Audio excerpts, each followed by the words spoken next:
کل رات کو اسرائیل کے حملہ ہو گیا صہیونی رجیم ایران پر، اور ایران کے 3 مختلف صوبوں میں، یعنی صوبہ ایلام، صوبہ خوزستان جو ایران کے مغربی سرحد ہے، دونوں عراق کے ساتھ ان کے سرحد ہے، اور تہران پر حملے ہو گیا۔ حملے جو ہو گیا وہ فوجی بیس کیمپ پر تھا، اور اس وقت تک 4 شہید کا نام آیا ہے ایران کے آرمی کے۔ تو ایران کے جو آفیشیل بیان آیا ہے وہ یہ ہے کہ ان کے ڈیفنس سسٹم جو ہے بالکل کامیاب ہو گئے ہیں، اور اسرائیل کی جو حملے تھا انہوں نے ناکام بنایا کیونکہ اب اس بات تک صرف 4 شہید کا نام آیا ہے، اور ہمیں نہیں لگتا ہے کہ اتنا بڑا ایشو ہو، کیونکہ آج حتیٰ کہ اسکول کا بھی چھٹی نہیں ہوا، اور جب ہم باہر جاتے ہیں روڈ پر لوگوں کو ادھر ادھر دیکھتے ہیں، بالکل کوئی خاص اثر نہیں ہے۔ اور ہمیں یہ لگتا ہے کہ اس حملے صرف اس لیے ہو گیا کیونکہ صہیونی رجیم پر بہت زیادہ پریشر ہے، اور وہ کچھ کرنا چاہتا تھا، کیونکہ ایران کے حملے ہو گیا اس کے بعد ان کو کچھ کرنا تھا۔ بہرحال تو یہ ہو گیا، اور ہم جو آفیشیل بیان کو دیکھتے ہیں، اگر آپ سوشل میڈیا کو دیکھیں تو بیانات بہت زیادہ ہے، ہر کوئی کچھ کہتے ہیں، لیکن جو آفیشیل بیان ہم دیکھتے ہیں یہ ہے کہ ایران کی وزارت خارجہ کا بیان آیا ہے، اور انہوں نے یہ بتایا کہ ہم بالکل حق رکھتے ہیں کہ اسرائیل پر دوبارہ حملے کریں، اور حملے بھی کریں گے، اور لگتا ہے کہ کچھ ہوگا۔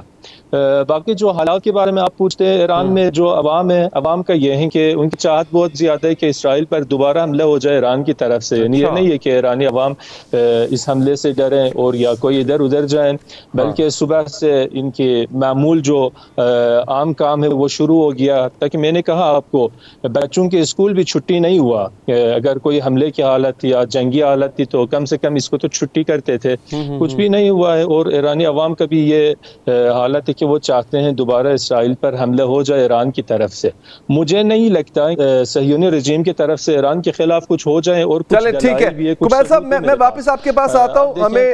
جوائن کیا ہے تہران یونیورسٹی سے جناب راشد نقوی صاحب نے، سینئر تجزیہ نگار ہیں۔ سر آپ کا بہت بہت شکریہ۔ نقوی صاحب، یہ حملہ آپ کو لگتا ہے، اگر آپ تجزیہ کریں کہ اسرائیل نے اپنی کیپیبلٹیز کا بھرپور استعمال کر کے یہ حملہ کیا، اور پھر ایران کا جو ڈیفنس تھا وہ بھی بہت مضبوط تھا، اور انہوں نے یہ حملہ پسپا کر دیا، ایک تو ہے یہ نیریٹو، ایک نیریٹو یہ بھی دیا جا رہا ہے کہ بیسیکلی اسرائیل کا یہ ایک ڈیکوائے حملہ تھا، جو کہ صرف ایران کی ڈیفنس کیپیبلٹیز کو ٹیسٹ کرنے کے لیے تھا کہ ایران کس حد تک تیار ہے، اور ہو سکتا ہے کہ اسرائیل ایک اور حملہ کرے۔ آپ کا تجزیہ کیا ہے سر؟ بسم اللہ الرحمن الرحیم، بہت شکریہ علی حیدر صاحب۔ آپ نے جو 2 آراء پیش کیے ہیں، دونوں کو بھی اگر مان لیا جائے، دونوں کو بھی صحیح مان لیا جائے، تب بھی ناکامی تو اسرائیل کی مقدر بنی نا۔ اگر انہوں نے ایک ٹیسٹ کیس کے طور پہ کیا تو انہیں اندازہ ہو گیا کہ ایران اس وقت کس پوزیشن میں ہے، اور اس کا دفاعی نظام کتنا مضبوط ہے، کہ تمام تر دعووں کے باوجود اب 3 صوبوں میں انہوں نے 20 مختلف ٹارگٹس کے حملوں کی بات کی ہے، لیکن ریزلٹس دیکھیں تو آپ کو بالکل ایسے لگتا ہے جیسے کچھ بھی نہیں ہے۔ اور اگر دوسری بات کریں کہ انہوں نے جو ہے وہ اپنی صلاحیتوں کا بھرپور اظہار کیا، اور اس کے جواب میں اسلامی جمہوریہ ایران کی جو دفاعی نظام ہے اس نے بھرپور کارکردگی کا مظاہرہ کیا، اور اس میں بھی انہیں کامیابی نہیں۔ اصل دیکھنا یہ ہے کہ جب کوئی حملہ کیا جاتا ہے، اور خاص کر ایسے حالات میں کہ 1 اکتوبر سے لے کے ابھی تک پوری دنیا کے اندر اسرائیل نے جو شور شرابہ کیا تھا، اور اس کے تمام اتحادی اس کے ساتھ کھڑے تھے، امریکہ اس کو ہر طرح سپورٹ کر رہا تھا، پورا مغرب اس کے ساتھ کھڑا تھا، اور دنیا کی جدید ترین ٹیکنالوجی کا اس کے پاس دعویٰ تھا۔ عملاً ہم دیکھتے ہیں تو گراؤنڈ ریالٹیز کچھ اور نظر آ رہی ہیں۔ اس کا مطلب ہے کہ بہت ساری چیزوں میں اسرائیل اب بھی بلف کرتا ہے، اور ہماری بدقسمتی یہ ہے، ہمارے جو عرب حکمران، مسلم حکمران ہیں، اس بلف کا جو ہے شکار ہو جاتے ہیں، اور خوف۔ نقوی صاحب، میں نے اسی چیز کو، راشد صاحب، کیا اس وقت ایران کی وہ کیپیبلٹی ہے؟ ڈیفنس تو ایران نے بہت اچھا کیا اپنا، لیکن کیا اس وقت ایران اس پوزیشن میں ہے کہ وہ ایک فل سکیل وار کی طرف جا سکے ود اسرائیل؟ جی، آپ نے مجھ سے سوال کیا ہے۔ جی سر نقوی صاحب۔ جی دیکھیں، ایک تو یہ ہے کہ یہ اعداد و شمار اپنی جگہ پہ، ہسٹری پہ بھی ہماری ایک نگاہ ہونی چاہیے۔ یہی امریکہ اور یہی پورا مغرب تھا، اور ویتنام میں اس کے ساتھ کیا ہوا، یہی امریکہ تھا، اور تمام دنیا کے بڑے بڑے ممالک، مغرب اتحادی، سارے اس کے ساتھ تھے، اور افغانستان میں وہ کیسے دم دبا کے بھاگا۔ یہی امریکہ اور اس کے سارے اتحادی تھے جنہوں نے شام کے اندر کیا سے کیا نہیں کیا، اور بالآخر انہیں داعش سمیت وہاں سے بوریا بستر سمیٹ کے جانا پڑا۔ صرف ہتھیار ہی کافی نہیں ہوتے، اس کے پیچھے وہ عزم اور حوصلہ بھی ضروری ہوتا ہے۔ وہ فوجیوں میں لڑنے کے لیے طاقت بھی ہونی چاہیے، حوصلہ بھی، عزم بھی، ارادے بھی ہونا چاہیے۔ صرف اگر اسلحوں سے جیتا جا سکتا ہے تو سعودی عرب بڑے آسانی سے یمن کو چند دنوں کے اندر جو ہے وہ ملیا میٹ کر کے سب کچھ اپنے ساتھ پورے ملک پہ قابض ہو جاتا ہے۔ لیکن یمن کے مجاہدین اب بھی ڈٹے ہیں، وہ نہ صرف سعودی عرب بلکہ وہ تو پوری دنیا کو اب چیلنج کر رہے ہیں۔ میں اس حقیقت کو مانتا ہوں کہ ٹیکنالوجی کی اپنی جگہ پہ اہمیت ہے، جدید ہتھیاروں کی اہمیت اپنی جگہ پہ ہے، لیکن جب میدان جنگ سجتا ہے تو اس وقت پتہ چلتا ہے۔ اس وقت تو اسرائیل تو اکیلا کچھ بھی نہیں ہے، یعنی یہ تو ہمیں افسوس یہ ہوتا ہے کہ ہمارے عرب ممالک بالخصوص ہمارے مسلمان حکمران اس وقت دیکھیں اگر پورا فلسطین آپ دیکھیں تو وہ 30-32 ہزار مربع کلومیٹر سے زیادہ نہیں ہے، اور اس وقت شمال پورے کا پورا جو ہے وہ تقریباً حزب اللہ کے حملوں سے خالی ہو چکا ہے۔ اس وقت 6000 یا 7000 مربع کلومیٹر سے زیادہ اسرائیل نہیں ہے، اور ایران نے جو پہلے صادق 2 آپریشن، جو وعدہ صادق 2 آپریشن کیا ہے، اس میں انہوں نے بتا دیا ہے کہ ہم جہاں چاہیں آپ کو ہٹ کر سکتے ہیں۔ لیکن بات صحیح یہ ہے کہ جب بھی اسرائیل آتا ہے تو اپنے اتحادیوں کے ساتھ آئے گا، وہ امریکہ کے ساتھ آئے گا۔ نقوی صاحب، کیا ایران مزید آپ کو کیا لگتا ہے، چونکہ آپ کی ڈیفینیٹلی بڑے جو کوارٹرز ہیں ایران کے، ایلیٹ کوارٹرز، وہاں بھی بات ہوتی ہوگی، کیا ایران اس موڈ میں ہے کہ وہ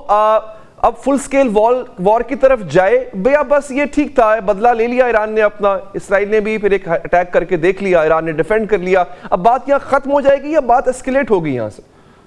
ایران کا ڈاکٹرائن کو سمجھنے کی ضرورت ہے۔ ایران کا ڈاکٹرائن انقلاب سے لے کے ابھی تک جو رہا ہے وہ یہ ہے کہ وہ اپنی عرضی سالمیت اور اقتدار اعلیٰ پہ کسی طرح کا کوئی سمجھوتا نہیں کرتا، وہ چاہے اس کے مقابلے میں اسرائیل ہو۔ اس وقت دیکھیں 5 لاکھ میزائل ایران کے پاس موجود ہیں، وہ صرف اسرائیل کے مقابلے کے نہیں ہے۔ ایران کی جو اسٹریٹجی ہے یا ڈاکٹرائن ہے وہ بنیادی طور پہ امریکہ مقابل ڈاکٹرائن ہے، اس نے اپنے آپ کو امریکہ سے جنگ کرنے کے لیے آمادہ کیا ہوا ہے۔ تو لہٰذا اس وقت اگر یہ کوئی خوف یا یہ کوئی ہراس ہے یا کوئی اس طرح کی چیزیں ہیں تو یہ بڑی عارضی سی ہے۔ ایران اپنے اس ڈاکٹرائن کو، جس میں ڈپلومیسی بھی شامل ہے، جس کے اندر سیاسی جو بات چیت ہے وہ بھی ساتھ چلتی ہے، لیکن وہ اپنا دفاعی نظام، اکنامکلی ایران اس پوزیشن میں ہے نقوی صاحب کہ وہ جنگ افورڈ کر سکے، ایران پہ سینکشنز لگی رہی ہیں، حالانکہ چائنا اور روس کا ساتھ موجود ہے ایران کو، لیکن کیا معاشی طور پہ اس قابل ہے وہ؟ دیکھیں آپ ہسٹری کو مجھ سے بہتر جانتے ہیں، 8 سال ایران نے جو صدام سے جو جنگ لڑی ہے، صرف صدام سے نہیں لڑی تھی، اس وقت تو روس بھی صدام کے ساتھ تھا، امریکہ بھی صدام کے ساتھ تھا، فرانس بھی صدام کے ساتھ تھا۔ تو 8 سال تک جو بے سر و سامانی میں ایک نئی حکومت جو بنی تھی، ایک نیا انقلاب آیا تھا، اگر وہ مقابلہ کر سکتا ہے، اس وقت تو ایران اپنے دفاعی لحاظ سے بھی، اپنے اقتصادی لحاظ سے بھی، تمام تر سینکشنز کے باوجود وہ سٹے کیے ہوئے ہے، اس نے وہ مقابلے میں کھڑا ہے۔ لہٰذا آپ اس تناظر میں دیکھیں تو پھر آپ کو یہ جنگ سمجھنے میں آسانی رہے گی۔ اچھا نقوی صاحب، یہ جو کہا جاتا ہے کہ ایران کو روس کی بہت سپورٹ حاصل ہے when it comes to defense، کیا یہ بات سچ ہے کہ ایران نے کافی حد تک ڈیفنس کیپیبلٹیز میں جو اضافہ کیا ہے اس میں روسی مدد شامل ہے؟ دیکھیں ایران پہ تو سینکشنز تھی، ایران پہ سینکشن، روس بھی اس سینکشن میں شامل تھا، امریکہ بھی شامل تھا، پوری دنیا کی طرف سے سینکشن تھی نا، یونائٹڈ نیشن کے نام سے بھی تھی۔ تو لہٰذا اس میں سے تو کسی نے اس انداز سے بھرپور ایران کی کبھی مدد نہیں کی۔ اس وقت جو دھڑے بندی ہے، اس وقت دنیا کے اندر جو چائنا، رشیا اور برکس کی صورت میں یا شنگھائی تعاون تنظیم کے عنوان سے اس انداز سے جو نئے اتحاد بنے، اس میں اپنی یعنی اہمیت اپنی جگہ پہ ہے، جس کی وجہ سے رشیا بھی سیریا کے اندر جا کے ایران کے ساتھ کھڑا ہوا ہے امریکہ کے خلاف اور داعش کے خلاف، اور ان چیزوں میں یہ چیزیں ہیں لیکن عارضی ہیں۔ ایران کا جو ڈاکٹرائن ہے وہ رشیا بیس نہیں ہے، وہ چائنا بیس نہیں ہے، وہ اس نے اپنے اوپر اعتماد کر کے اپنی صلاحیت کو سامنے رکھ کے آگے بڑھنا ہے۔ تو یہی اس کی کامیابی کا راز ہے۔ اگر وہ روس پہ اعتماد کرے گا، چائنا پہ اعتماد کرے گا تو نتیجہ کچھ بھی نہیں ہوگا۔ ٹھیک ہے۔